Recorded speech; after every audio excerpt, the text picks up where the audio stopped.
friend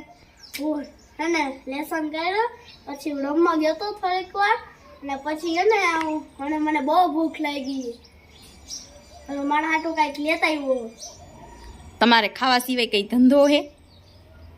નકરું ખાવું રખડવું ભાગ ખાવો હે હા તો એક વસ્તુ લઈ આવી હું જો અને આ ભોલુંનું હાલો આ બે ભાઈઓ છે હો અમારે ભોલું અને મીત એ હું ઇનામ વાળું લઈ આવ્યો હા હું ઇનામ વાળું લેતા અમારે ભોલું જો ખાવા માંડ્યું મમરી હો એવું નીકળ્યું જો કઈક ઇનામ નીકળ્યું અમારે મિતને તો આમ રાખતો તું આમ રાખ હાલો જો અમારે મિતને નીકળ્યું છે ઇનામ કઈક હાલો અમારો વિડીયો ગમ્યો હોય તો કહી દે મિતા લાઈક અને સબસ્ક્રાઇબ